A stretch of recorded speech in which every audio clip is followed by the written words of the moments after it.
ఈరోజు ఈ అంశాలను అన్నింటిని కూడా మీ ముందు ప్రస్తావించడానికి ప్రధానమైన కారణం సమాజంలో రుగ్మతలను తొలగించి అసమానతలను తొలగించి సమాజాన్ని నిర్మించాలనుకుని ప్రజల కోసం పాటుపడ్డ వాళ్ళు చరిత్రలో శాశ్వతంగా నిలిచిపోతారు.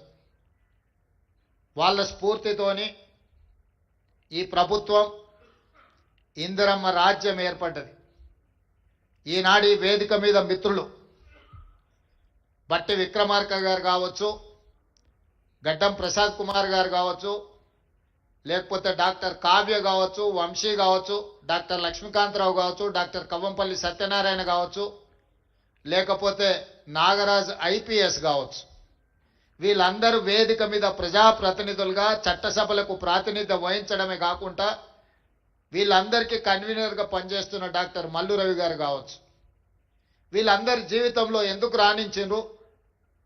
ఈరోజు చిన్న వయసులోనే వంశీ ఎంపీ కావడము, కావ్య డాక్టర్గా రాణించడమే కాకుండా ఈరోజు పార్లమెంట్ సభ్యురాలుగా ప్రాతినిధ్యం వహిస్తున్నదంటే దీనికి ప్రధానమైన కారణం ఈ దేశానికి స్వతంత్రం ఇప్పించిన కాంగ్రెస్ పార్టీ, పండిత్ జవహర్లాల్ నెహ్రూ గారు మొట్టమొదటి ప్రధానమంత్రిగా ఈ దేశ ప్రజలు పరిపాలన చేసుకోవడానికి అవసరమైన రాజ్యాంగాన్ని రచించుకోవడానికి డాక్టర్ బాబాసాహెబ్ అంబేద్కర్ గారి నాయకత్వంలో ఈ రాజ్యాంగాన్ని దేశానికి అందించడం జరిగింది. డాక్టర్ బాబాసాహెబ్ అందించిన రాజ్యాంగం, ఆ స్ఫూర్తి ఈనాడు కాంగ్రెస్ పార్టీ ఎస్సీ ఎస్టీ రిజర్వేషన్లు అందించడం ద్వారా సమాజంలో అణిచివేతకు గురైతున్న వీళ్లను, పాలితులుగా ఉన్న దళితులను, గిరిజనులను పాలకులుగా తయారు చేసి పాలసీలను ఈ దేశానికి అందించే అవకాశం కాంగ్రెస్ పార్టీ ఇచ్చింది. అందుకే వీళ్ళు చదువుకొని విద్యలో, ఉద్యోగాలలో, వృత్తి నైపుణ్యంలో కాంగ్రెస్ పార్టీ అందించిన రిజర్వేషన్లను అందిపుచ్చుకొని డాక్టర్లుగా, ఐపీఎస్లుగా, ప్రజాప్రతినిధులుగా ఈరోజు ఈ సమాజంలో రాణించి ఈరోజు ఈ వేదిక మీద నిలబడి మీకు ఆదర్శంగా మీ ముందు నించున్నారు. దీనికి ప్రధానమైన కారణం కాంగ్రెస్ పార్టీ, పండిత్ జవహర్లాల్ నెహ్రూ గారు, శ్రీమతి ఇందిరాగాంధీ గారు. మిత్రులారా, ఈరోజు ఈ గౌరవం, ఈ సమాజంలో గుర్తింపు వీళ్ళకు కులం వల్ల రాలేదు, వీళ్ళకు చదువు వల్ల గుర్తింపు వచ్చింది. చదువే ఈరోజు వాళ్ళని గౌరవం తెచ్చిపెట్టింది. ఆ చదువే ఈ వేదిక మీద ఈరోజు కూర్చోబెట్టింది. అప్పుడప్పుడు మేము మంచి ఇంగ్లీష్ మాట్లాడాలి ఎవరైనా ఉన్నారా అన్నప్పుడు గడ్డం వినోద్ గారిని నేను చూపిస్తుంటే హెచ్పిఎస్లో బ్రహ్మాండంగా చదువుకొని ఈరోజు మంచి లాంగ్వేజ్ పట్టు ఉన్న ఒక ప్రజాప్రతినిధిగా గడ్డం వినోద్ గారిని మేము చూపిస్తుంటాం. వీటన్నిటికీ కారణం జీవితంలో మొదటి సక్సెస్ చూసిన ఈరోజు ఎస్ఎస్సి కావచ్చు, ఐఐటి కావచ్చు, ఎన్ఐటి కావచ్చు, లేకపోతే నీట్లో రాణించిన ఈ పిల్లలందరికీ ఒక విషయం అర్థం కావాలి, మీరు మా పిల్లలు, ఈ సమాజంలో భాగస్వాములు. రేపు ఈ తెలంగాణ సమాజం పునర్నిర్మించాలంటే, తెలంగాణ సమాజంలో పునర్నిర్మాణంలో మీరు భాగస్వాములు కావాలి. మీరు రాణించాలంటే మీరు చదువులో నైపుణ్యాన్ని ప్రదర్శించాలి. ఈరోజు ఉన్నత శిఖరాలకు మీరు ఎదగాలి అనంటే చదువు ఒక్కటే మీకు లక్ష్యంగా ఉండాలి అనేదే నా యొక్క సూచన. ఈరోజు మిత్రులారా, మీరందరూ ఆలోచన చేయండి. SC ST BC minority EWS వర్గాలుగా ఈరోజు సమాజంలో ఉన్న ఎవరికి వాళ్ళకి వేరే వేరే రెసిడెన్షియల్ స్కూళ్ళు పెట్టడం వల్ల ఒక రకమైన ఆత్మ న్యూనత భావంలో మనం పెరగవలసిన పరిస్థితి వస్తుంది. ఎందుకు ఈ సమాజం మమ్మల్ని దళితులు కదా అని ఒక పక్కన పెట్టిందా, లేకపోతే గిరిజనులని మమ్మల్ని ఇంకొక పక్కన పెట్టిరా, బలైన వర్గాలని మమ్మల్ని చిన్నచూపు చూస్తున్నారా అని మన మనసుల్లో ఎక్కడో ఒక దగ్గర నిగూఢమైన అభద్రతా భావం ఉంటుంది. వీటిని తొలగించాలి అనంటే మనం అందరం కలిసి చదువుకోవాలి, కలిసి పెరగాలి, కలిసి జీవితాన్ని పంచుకోవాలి. అప్పుడే ఈ ఆత్మన్యూనత భావం పోతుంది.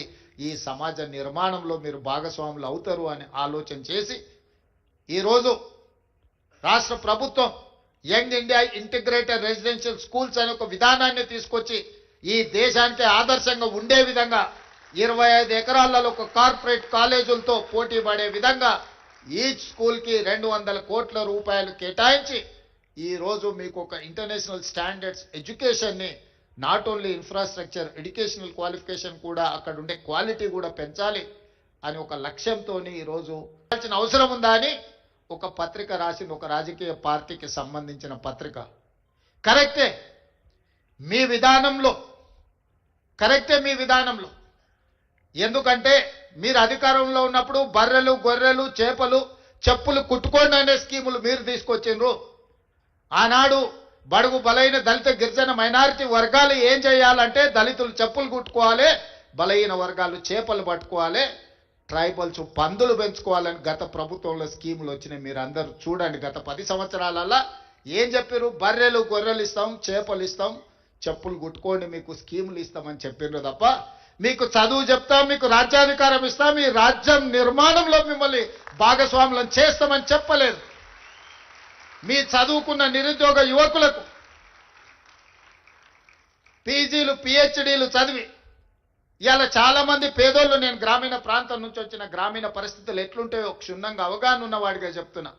తల్లిదండ్రులు ఉపాధి హామీ కూలికి పోయి ఇళ్లలో పాచి పనులు చేసి రూపాయి కూడబెట్టి వాళ్ళ పిల్లల్ని ఉస్మానియా కాకతీయ యూనివర్సిటీలకు పంపించి పీజీలు, పిహెచ్డీలు చదివిస్తే మళ్ళీ చదువుకున్న యాదోల పిల్లగాడు ఊరికెళ్ళి గొర్రెలు పెట్టుకోవాలంట, దళితుల పిల్లలు చెప్పులు కుట్టుకోవాలంటే దీనికోసం ఆ తల్లిదండ్రులు కష్టపడి పీజీ, పిహెచ్డీలు చదివించిందని నేను అడుగుతున్నా.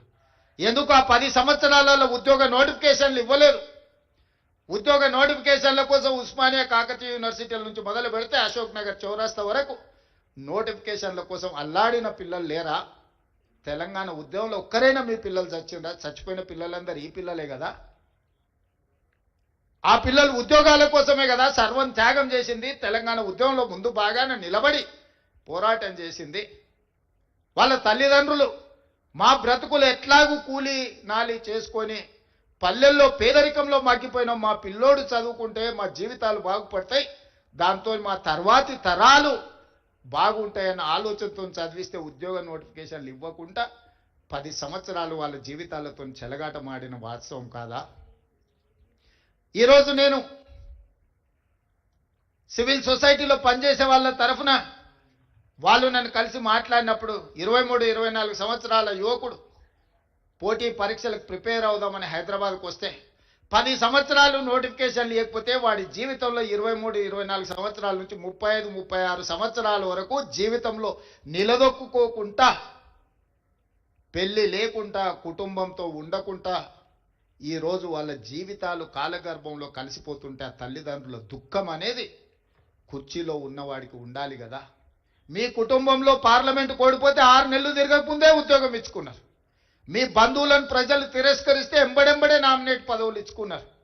మీ పిల్లలకి ఎప్పుడు ఉద్యోగాలు ఉండాలి, మీ పిల్లలకు పెద్ద పెద్ద ఫామ్ హౌస్లు ఉండాలి, మీరు ఆగర్భ శ్రీమంతులుగా బెంచ్ కార్లలో తిరగాలి. మేమేం వద్దంటలేము, మీరు లావిష్ లైఫ్ మీరు గడపండి, కానీ కనీసం మా పిల్లలకు పోటీ పరీక్షలు నిర్వహించాలన్న ఆలోచన మీకు రాలే. ఇవాళ మా ప్రభుత్వం వచ్చిన మొదటి సంవత్సరంలో ఆన్ రికార్డ్ నేను ఛాలెంజ్ చేస్తున్న, ఈ దేశంలో ఏ రాష్ట్ర ముఖ్యమంత్రినైనా, ఏ ప్రభుత్వమైనా, ఏ పాలకులైనా ఒక్క సంవత్సరంలో 59,000 ప్రభుత్వ ఉద్యోగాలు ఇచ్చిన ఎవరైనా ముఖ్యమంత్రి రాష్ట్ర ప్రభుత్వం ఉంటే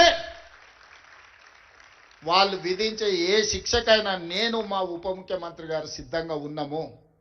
మా ప్రభుత్వం, మా మంత్రివర్గం మొదటి సంవత్సరంలో 59,000 ప్రభుత్వ ఉద్యోగ నియామక పత్రాలు ఏ ఎల్బీ స్టేడియంలో మేము మంత్రులుగా, ముఖ్యమంత్రిగా ప్రమాణ స్వీకారం చేసినామో అదే ఎల్బీ స్టేడియంలో వాళ్ళందరినీ పిలిపించి నియామక పత్రాలు వాళ్ళ చేతులకు అందించినప్పుడు ఆ పేదవాళ్ళ తల్లిదండ్రుల కళ్ళల్లో చూసిన ఆనందం జీవితకాలం గుర్తుంటుంది. ఎందుకంటే వాళ్ళ పిల్లలు ప్రయోజకులైనప్పుడు ఆ తల్లిదండ్రుల కళ్ళల్లో కనిపించే ఆనందం ఒక గొప్ప అనుభూతి. అది మాటలకు అందదు, మాటలు చెప్పినా సరిపోవు. అట్లా 59,000 మందికి ఎల్బీ స్టేడియంలో మొదటి సంవత్సరంలోనే ప్రభుత్వ ఉద్యోగ నియామకాలు అందించి మాకిచ్చిన అవకాశాన్ని సద్వినియోగం చేసుకునే ప్రయత్నం చేస్తున్నాం. ప్రైవేట్ కార్పొరేట్ కంపెనీల్లో కూడా దాదాపుగా ఈ సంవత్సరన్నరలో 1,00,000 ఉద్యోగాలు లెక్కగట్టి ఈరోజు పెట్టుబడులు తెచ్చి మన చదువుకున్న పిల్లలకు ఉద్యోగాలు అందించినాం. కానీ ఇవి సరిపోవు. నాకు స్పష్టంగా తెలుసు, దాదాపుగా పబ్లిక్ సర్వీస్ కమిషన్ నమోదు చేయించుకుంటే నిరుద్యోగులు పట్టభద్రుల పైన చదువుకున్న వాళ్ళు 20 లక్షల మంది దాకా ఉన్నారు. వీళ్ళందరికీ ప్రభుత్వంలో ఉద్యోగ అవకాశాలు వస్తాయంటే రావచ్చు, రాకపోవచ్చు. కానీ ప్రభుత్వం పెట్టవలసిన పోటీ పరీక్షలు పెట్టి ఫలితాలను ప్రకటిస్తే వాళ్ళు జీవితంలో ఇంకో వైపు ప్రయాణం చేస్తారు.